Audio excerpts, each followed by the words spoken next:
Hello my fellow strawmen and welcome back to the Fields of Hay. Back in March I posted a video on the argument of ice, which I encourage you to go check out now if you haven't already, otherwise what I'm about to say won't make much sense.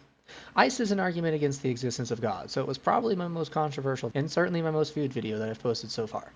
Of course, many of you decided to respond and critique the argument. It's high time that I address those rebuttals with some of my own, and try to make the case for my argument even stronger. That's what this video is about, so we'll start by going through 6 of the most common rebuttals I found in the video's comments, and then I'll present another angle of the argument that I think puts a nail in the coffin of God's existence. First was the claim that, contrary to my understanding, specified information requires an intelligence. Just as the words of a book convey information and must have been written by an author, so too the genome conveys information and must have been designed. But there are some subtle issues with this analogy. If we want to know whether information was made by a designer, there are 2 things we must check. First, we must know what the expectations of random chance are. For a book, they would be to see the letters arranged in gibberish, and for DNA to code for proteins whose interactions don't have any particular metabolic effect. But by random chance, there is some possibility that the sequence will not be gibberish, but instead be useful, and we can calculate those odds to compare against the number of possible attempts. For a book with tens of thousands of letters, the odds that the letters would coherently tell a story in English are on the order of 10 to the thousands. Certainly fewer books than this have been written, so if I see one in coherent English, I'll conclude that it was not due to chance. For a genome with billions of nucleotides, the odds that it would code for a living organism are on the order of 10 to the billions. And again, this is far too improbable to be accounted for by chance alone. Thus, the 8 billion or so living people are proof enough to me that our existence is not by random chance. The second step we need is to know whether or not the information-containing system can self-reproduce. If so, then the process of random mutation and natural selection can account for the rest of the complexity. When I look at a book and I see that it never copies itself, either in part or in whole, then I feel quite safe in saying that the book had an author. But when information exists within a self-replicating system like it does in life, then an author is not necessary. So while I'm happy to say that specific, unlikely information cannot exist uncaused, I don't think it makes sense to say that the cause must be an intelligence. And further, this usage of the word information is about useful, readable information. It's about the unlikely functionality of a particular state of the system. The nucleotides could be in any order, but they are in one which codes for a useful protein. Similarly, the letters could be in any order, but they are in one which conveys a particular idea in a particular language. But information can be used more generally, as it is used in information theory and in physics. It can refer to specifying any ordering of a system, regardless of whether that ordering contains any particular message. For example, you can have the information listing out the exact positions and velocities of each particle in a system. This is the way in which I refer to information in my argument device, and it certainly takes no intelligence to generate this kind of information. All you need to do is roll some dice, so to speak. To better understand the difference between these usages, take a ribosome reading an RNA strand. If you consider how many ways that the nucleotides could be scattered about in the cell, it's a very large number. This would correspond to the highest entropy state of the cell, and correspondingly the most information. But you would need a mechanism to be able to read the positions of every single nucleotide in 3D space, and since we have no such mechanism, this information is largely inaccessible. On the other hand, consider how many ways they could be arranged in a single joined strand. There are much fewer ways to do this because once 2 nucleotides are next to each other, you restrict where the other nucleotides can be, because there must be one next to those 2 and another next to those, and so on. This would be a lower information, lower entropy state of the system. There's still plenty of information in the linear ordering of the nucleotides, which is readable to a ribosome and its tRNAs. Thus, the accessibility of the information makes it high in the readable variety of information, but it is a minuscule amount when we talk about information in the sense of how improbable a state is, because there are fewer total ways to choose from if the nucleotides can't just be scattered about in 3D. If you imagine a living cell with functional coding strands of RNA, and then that cell dies and the RNA strands eventually fall apart, then this is an example of time passing, the second law of thermodynamics playing out, and entropy increasing. The readable kind of information generally decays over time as the genetic sequence is broken apart, but the actual information required to specify the system would have increased alongside entropy. The next rebuttal was that I started with the conclusion of atheism and then made up reasons working backwards. But in actuality, I can start from the brute fact that I experience reality. To briefly defend this point, even if we live in a simulation, then reality is deceitful, but we still experience the deceits generated by that reality. If solipsism is true, and my mind is the only thing in reality just making up its own experience, then it is experiencing itself, and it exists, and so it experiences reality. I truly cannot conceive of the brute fact being untrue without contradicting the evidence I have of my own existence. It takes I think therefore I am one step further. I experience therefore reality is. So with that, I start trying to understand the reality around me. If it were chaos, then it's hard to imagine that any descriptions could even be applied to reality, or that a mind could exist for as long as I think mine has. So if I exist and reality exists, then reality must have some consistent properties. And immediately the concepts we call math and physics would apply as descriptions of those properties. Within these topics, we find the concepts of information and entropy, so that's the I and the E of ICE. The C is consciousness, whose applicability stems directly from the brute fact, acknowledging my own experience of consciousness. ICE is not something I made up working backwards from my conclusion. No, it stems from some of the most fundamental knowledge I have and moves forward from there. Of course, some people disputed my definition of God, for example, saying that God is the act of thinking itself. This definition I wouldn't actually dispute the existence of, only the need to call it God. I can just say that I value thinking, I value logic and rationality, and I value the subjective experience of the highs and lows of life. But I don't think that thinking caused our existence, nor do I feel the need to attach any moral imperatives or worship to the existence of thought. So why call it God? The same goes for saying God is love or the universe. And speaking of universal consciousness, one of the commenters claimed that consciousness could exist at scales beyond humanities. This isn't even something I entirely disagree with, but there are restrictions. See, I've often thought about consciousness being on some sort of scale, with things like rocks at the bottom, completely unaware, and then things like worms with very simple neural networks, which are barely perceptive of their environment. And then fish, turtles, and other organisms with simple brains add complexity to this consciousness, eventually reaching the levels of dolphins or crows. Humans with their sentience top the list of known conscious entities, but there's no reason to think that we are at the limit. I think it's perfectly plausible for consciousness to take a form beyond the level of humanities. However, this consciousness cannot be an exception to the rule. Higher consciousness, with the greater requirements for complexity, cannot be an exception to the rule of causality.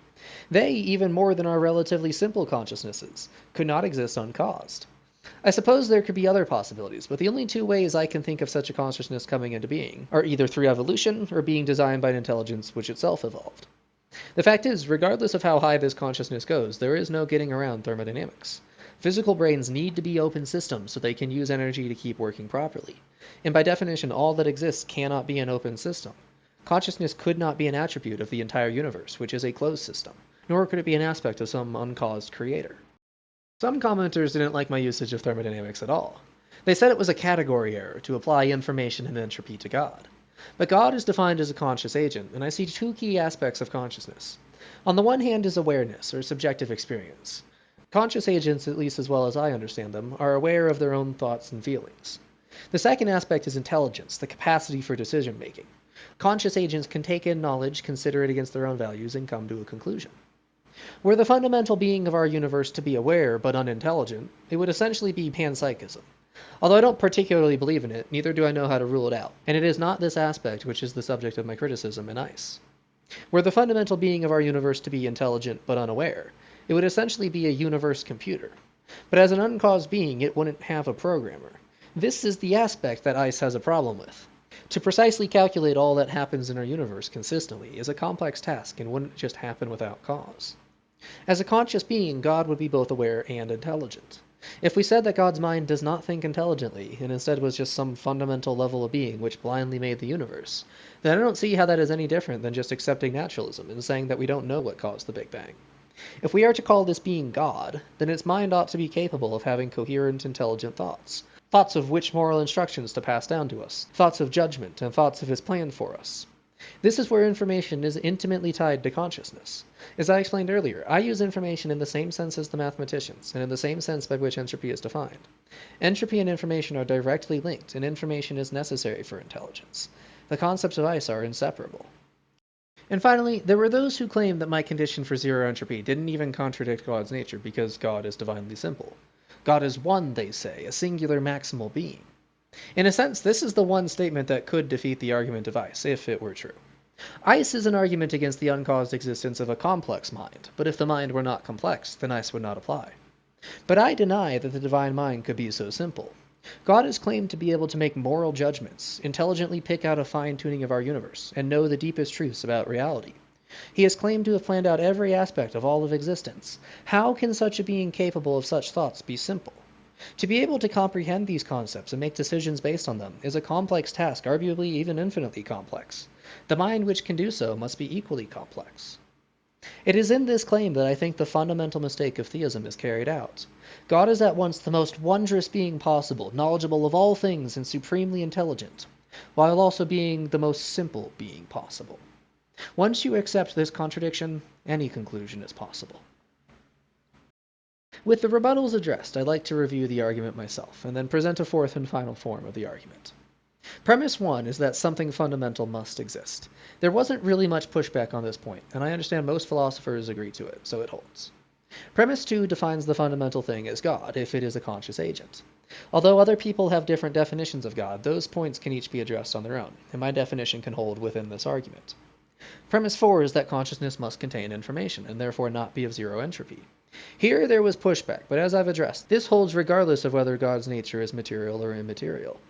The ability of thinking requires information, which makes it inseparable from higher consciousness. Premise 4 is the core of the argument device, and it is something which I think I can defend quite well. But premise 3 claims that the fundamental thing must be of zero entropy, and it is here that I think we find the weak link. I still think that I can defend it in terms of tracing the second law back in time, but many of my debate opponents may point out that God is the creator of time, and so there is a category error in applying entropy to him.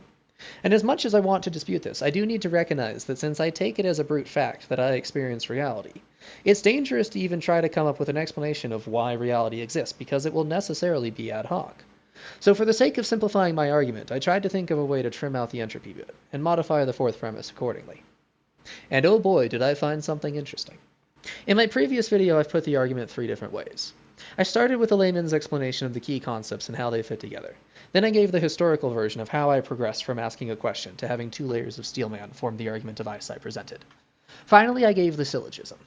I'd like to say that this new way of putting the argument is merely a fourth version of the presentation, but the truth is it's a new argument altogether. It's a third and hopefully final layer to the steelman. I'll still keep calling it the argument device, because I think the acronym is still useful in understanding the concepts I'm trying to get across, and also because the name gives me chills. But from now on, it would also be correct to call it an argument against solipsism. Because that's what it is, really. The argument boils down to a rejection of solipsism. For anyone unfamiliar, solipsism is the idea that your mind is the only real thing in existence. But by its very nature, a mind is a complex entity, and it distinguishes the contents of its perceptions from that which it could perceive. These functions require some underlying complexity. We can all recognize the improbability that such a complexity would exist as a functional whole, and not have some piece in error, some neuron miswired, that throws off the whole thing. A watch cannot exist uncaused, and we find they have watchmakers. A tree cannot exist uncaused, and indeed we find evolution can account for them. A human mind cannot exist uncaused, and indeed our history as a social and problem-solving species accounts for the evolutionary forces required to select for such a mind. A divine mind is no exception, and cannot exist uncaused. But the divine mind is claimed to be the uncaused cause, that which brings all else into existence. Thus the divine mind is a contradiction, and cannot exist. If you'd like the updated syllogism, it is this. Premise 1, something fundamental must exist. Premise 2, if the fundamental thing is an intelligent agent, then solipsism is true. Premise 3, the fundamental thing cannot be complex. Premise 4, intelligence is a complex trait. Conclusion, solipsism must be false. So in summary, I reject solipsism on the premise that complex thoughts could not exist uncaused. But then consider God. Wouldn't he, a mind from which all the rest of reality stems, be a solipsist? And if God is a solipsist and we reject solipsism, then shouldn't we reject God? I think the answer is yes. You can even just swap the wording in premise 2 that then solipsism is true with then that agent is God, and you get the conclusion that God does not exist. That is what convinces me of atheism. And I don't even have a clever transition this time. Just go read a fucking book.